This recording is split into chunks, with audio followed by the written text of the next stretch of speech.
there, welcome to my cozy corner of the internet.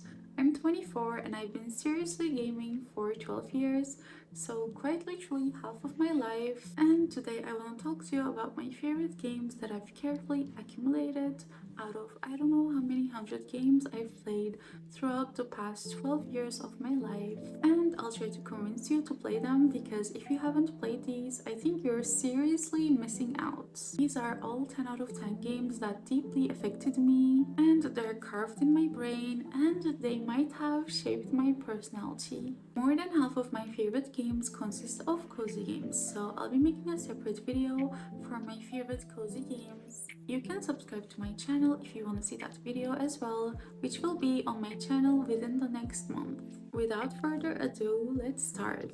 Let's start with the most recent game on this list, the one and only Baldur's Gate 3. This is an RPG by Larian Studios and oh my god, it is massive. My first playthrough lasted me 300 hours. 300 hours. I literally checked every nook and cranny, every single crate, explored every hidden spot, and by the end of it, I basically became one with my character. The storytelling is so rich, the choices you make have real consequences, and the characters feel so alive. If you want a game that pulls you into its world completely, where you can lose yourself for hours and still feel like there's more to discover, this one is for you. Trust me, if you still haven't played Baldur's Gate 3 yet, you're seriously missing out. And while we're on the subject of Larian Studios, we have to talk about another one of my favorites, Divinity Original Sin 2. This is, I think, the first RPG game that I was fully able to play through, and I always looked for a game that gave me the same feeling as this one, yet I couldn't find any until Baldur's Gate 3 came out.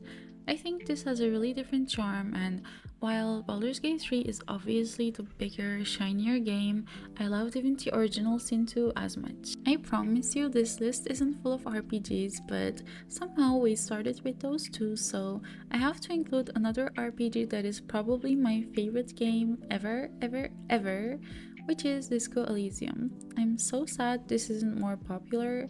I mean, I know it is popular in its niche, but I mean in general. I think it deserves way more love. I think this is such an underrated piece of art. This game is literally a masterclass on writing, and I still tear up over some scenes even though I played it almost 6 years ago when it came out. Oh wow, it's been that long? 6 years? Okay. I always tell myself I want to replay it, but I can't bring myself to do it because I'm scared of the overwhelming emotions I'll have.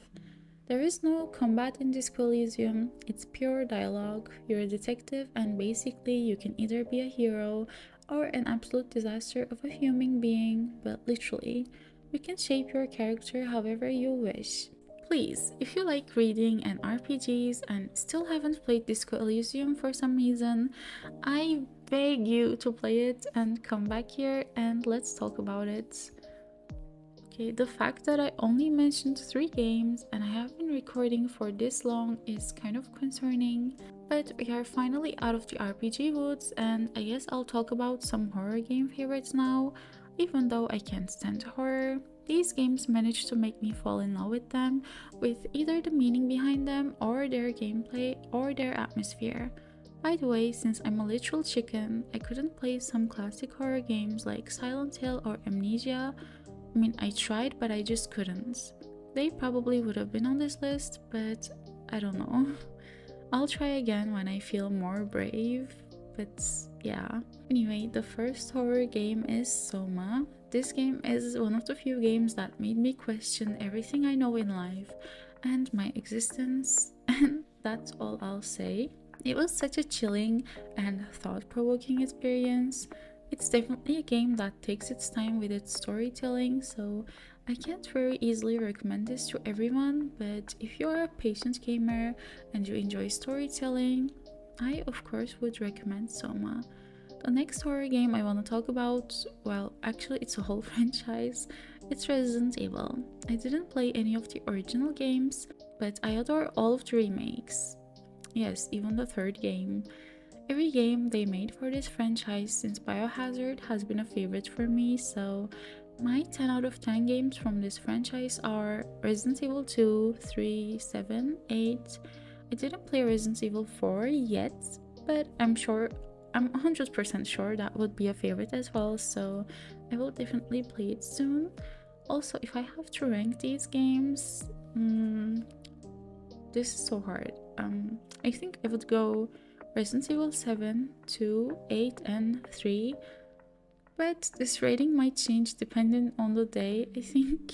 Next game I want to talk about is The Cat Lady. This is a game I would classify as psychological horror, but when I check the game's genre, it says adventure, puzzle, point and click.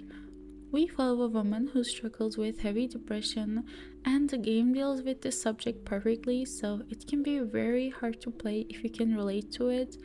I was so disturbed playing this, and I have to say, this is a very triggering game if you also struggle with depression, but it is a masterpiece regardless. The next category we have is Choose Your Own Adventure games. These games are usually episodic. By the way, when I started filming this video, I didn't plan to split it in categories. I was just going to talk about my favorite games with no order to them, but my brain just keeps looking to organize things, I guess. First game I want to talk about here is The Walking Dead Season 1 and Season 2 from Telltale. I love all Telltale games, but only these two games got 10 stars from me. The rest of the Telltale games are somewhere between 9 and 8. I played them all. I hated the Minecraft one and I stopped at episode 2 though. That was a random mini review of Telltale, I guess. The Walking Dead Season 1 truly made me sob like a baby, and I think Season 2 is kind of controversial, but the story went ways I didn't expect it to, and I personally loved it. I love when things aren't very predictable. There is an edition called The Walking Dead The Telltale Definitive Series. It has every game from the franchise, including the spin-off games, and it gets down to like $5 during sales, and I think at that price it's literally a steal and 100% worth your time. Next game is another one that literally shaped me. It's Life is Strange. The first Life is Strange game when I played it at age 14 was truly such a crazy experience for me. I didn't know there were games that talk about art and friendship and feelings in this immersive way. If you don't enjoy teenage movies or your soul feels old, you probably wouldn't enjoy it. It's very 2013 Tumblr coded, but I mean, the first episode is free to play anyway, so just try it if you haven't, and who knows, maybe you'll love it. It doesn't just stop with Life is Strange though. I also have to mention Life is Strange Before the Storm, Life is Strange 2, and Life is Strange True Colors. Another game that's not part of the main franchise, but it's in the same universe, and it's also free to play, is Captain Spirit. I only played the first chapter, but the latest Life is Strange game, Double Exposure, can easily take its place on this list because so far none of these games got less than 10 stars for me. If you've never tried this series, I would recommend you to try either the first episode of Life is Strange or Captain Spirit because they both have around 1.5 hours playtime and they're both free, so I think they're good choices to see if you like the vibes of these games. Another game by Don't I adore is Tell Me Why. This game has a trans character, and when the game first came out, I was living in Turkey and the game was instantly banned in my country. I remember struggling for days until I found a way to play it. I won't try to convince you to play this one because honestly, this is one of their weakest games, I think, and I also tried to convince you to play the whole Life is Strange franchise, so I would understand if you don't want to play this one. But, if you did love Life is Strange and you didn't know this game existed, then of course I would recommend it. We play as twins, Tyler and Allison, and of course it's set in a small town, so really all the vibes we are used to from Life is Strange is also in this game. I was not sure if I wanted to include the Life is Strange games in this video because I think they're very cozy, so they could also be in the cozy games video, but I ended up adding them anyway because almost all of them have very dark themes in them. Final game for this category is Detroit Become Human. My first PlayStation 4 got stolen when we were moving houses, and by that time I already played everything I wanted to play on it. But just because this game was PS exclusive when it came out, I went and bought a PS4. I kind of regret my purchase because I didn't touch the console after finishing this game, and then the game came out on PC. Anyway, in Detroit, we play as three different androids: Kara, Connor, and Marcus. The game is set in the near future and tackles ethical questions around AI and humanity. So, this is definitely the best choice based game I mentioned on this category. You can really feel the impact of your decisions, and there are so many different outcomes. This game also is really thought provoking, and the visuals and characters' face animations were mind blowing to me when I played this in 2018. I mean, they're still really incredible. The next category is what I call my guilty pleasures. I cannot believe I still put so many hours into online games when I have a huge backlog, but sadly I do. So I have 7,000 hours on Dota 2, and this game did literally steer my life. And even though I kind of hate it at times, like all Dota players do, it literally has the most impact on my life, so it had to be included on this list. Of course, I'm not gonna convince you to play this though. I mean, I don't wanna ruin your life. On the other hand, if you want an online game with a positive community and great lore, I invite you to play my favorite MMO, which is FF14, the critically acclaimed MMORPG. The next and also the final category is action and adventure games. This category has all the legendary beloved games that are almost everyone's favorite games. First is Witcher 3.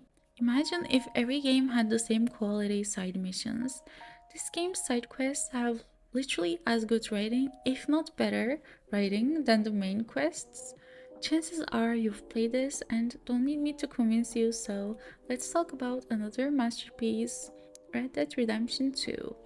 Now, I know there are lots of people who stop playing this after a few hours because the opening sequence was too slow.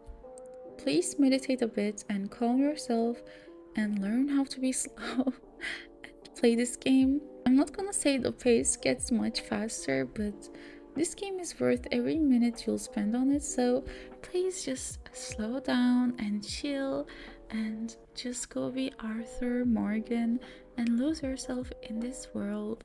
Go hunting, have a drink and gamble, talk to your friends around the campfire. Just let yourself be immersed. I promise it is so worth it. Next game is Elder Scrolls V Skyrim. I played this with zero mods because my laptop at the time was too bad and it barely even ran the game. Honestly, even without mods, it was still such a great adventure. I played around 200 hours and I have yet to complete the main story. I really need to try this with mods as well. By the way, when I first played this, I didn't understand what was so good about it, but like I told you to do with Red Dead Redemption 2, I kept trying and pushing on until it clicked what made this game so beloved. I think if so many people agree a game is great, there must be something really special there. Next favorite is Elden Ring. Well, yeah, this is such a recent game anyway that even if you just got into games, you most probably know this one. It's a literal masterpiece. Don't need to talk a lot about it. Another favorite franchise is, of course, the Tomb Raider franchise. Lara Croft was such an icon, especially during the early 2010s when we didn't have many female protagonists in the games. I remember I would imagine I was Katniss Everdeen and I would play the whole game with bow and arrows. I know there are criticism that all the games are the same, but since I played them all on launch, I had to wait 3 to 4 years between the games, and that felt like a lot at the time, so I ate these games up and I didn't get bored for even a second. There was this free DLC they made for Rise of the Tomb Raider where we were investigating the Croft Manor, and it was so good. It was such an unexpected DLC. So, if I have to rank my enjoyment of the games, I would say Rise of the Tomb Raider, Tomb Raider 2013, and Shadow of the Tomb Raider. I have now been waiting for almost 7 years for the next Tomb Raider game, so please. Imagine the next Tomb Raider game is from Naughty Dog. That would be crazy.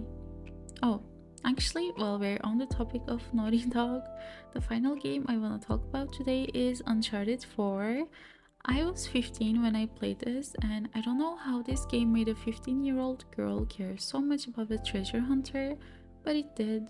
Seeing all those amazing locations, seeing Nathan Drake's family life, such a great game that truly takes you on an adventure.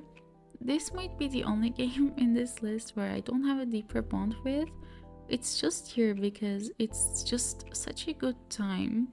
I really want to replay it since it came on PC, but I can't justify replaying it since I have so many other games on my backlog.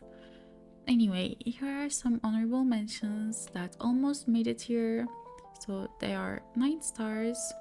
I won't talk about these games, I will just say their name. Nier Automata, Outer Wilds, Until Dawn, Metro Exodus, Last of Us, Mass Effect 2, A Plague Tale Requiem, Heavy Rain, Beyond Two Souls, A Way Out, Dishonored, Sekiro Shadows Die Twice, Star Wars Jedi Fallen Order, Guardians of the Galaxy, GTA 5, and Cuphead.